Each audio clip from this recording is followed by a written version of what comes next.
सर्वमंगल मांगल्ये शिवे सर्वार्थ साधिके शरण्ये त्र्यंबके गौरी नारायणी नमोस्तुते।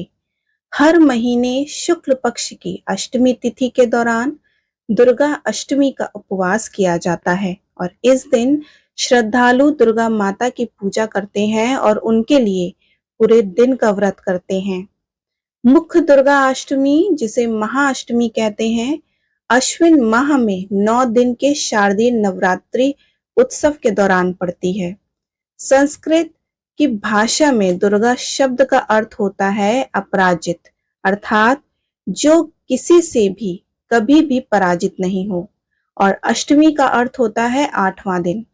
इस अष्टमी के दिन महिषासुर नामक राक्षस पर देवी दुर्गा ने जीत हासिल की थी और इस दिन देवी ने अपने भयानक और रौद्र रूप को धारण किया था। इसलिए इस दिन को देवी भद्रकाली के रूप में भी जाना जाता है। इस दिन का महत्व इसलिए और बढ़ जाता है क्योंकि दिन दुष्ट और क्रूर राक्षस को उन्होंने मारकर सारे ब्रह्मांड को भय मुक्त किया था। इस दिन जो भी पूरी भक्ति और श्रद्धा से पूर्ण समर्पण के साथ दुर्गा अष्टमी का व्रत करता है, उसके जीवन में खुशी और अच्छे भाग्य का आगमन होता है। देवी दुर्गा जी के 9 रूप हैं और हर एक विशेष दिन देवी एक विशेष रूप का पूजन किया जाता है, जिनके नाम शैलपुत्री, ब्रह्मचारिणी, चंद्रघंटा, कुष्मांडा, स्कंद माता, कात्यायनी, कालरात्रि, महागौरी और सिद्धिदात्री है। मासिक दुर्गा अष्टमी के दिन विशेष रूप से मां दुर्गा के महागौरी रूप का पूजन किया जाता है। दुर्गा अष्टमी के दिन देवी दुर्गा के हथियारों की पूजा की जाती है और हथियारों के प्रदर्शन के कारण इस दिन को लोकप्रिय रूप से वीराष्टमी के रूप में भी जाना जाता है।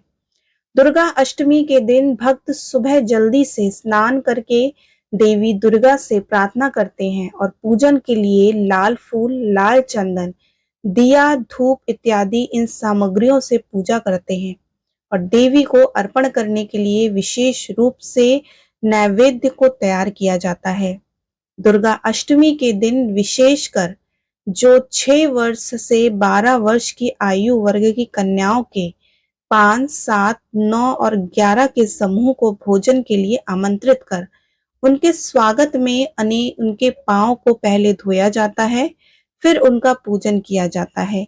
तत्पश्चात उन्हें भोजन में खीर, हलवा, पूड़ी, मिठाई इत्यादि खाद्य पदार्थ दिए जाते हैं और उसके बाद कुछ उपहार देकर उन्हें सम्मानित किया जाता है। इस सारे विधि कार्यों को करने के बाद पूजा समाप्त हो जाती है और अंत में माता का आशीर्वाद प्राप्त होता है। तो चलिए मासिक दुर्गा अष्टमी के उपलक्ष्य में आपको मासिक दुर्गा अष्टमी की कथा सुनाते हैं।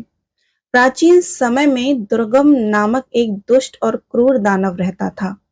वह बहुत ही शक्तिशाली था और अपनी क्रूरता से उसने तीनों लोकों में अत्याचार कर रखा था। उसकी दृष्टता से पृथ्वी, आकाश और ब्रह्मांड तीनों जगह लोग पीड़ित थे।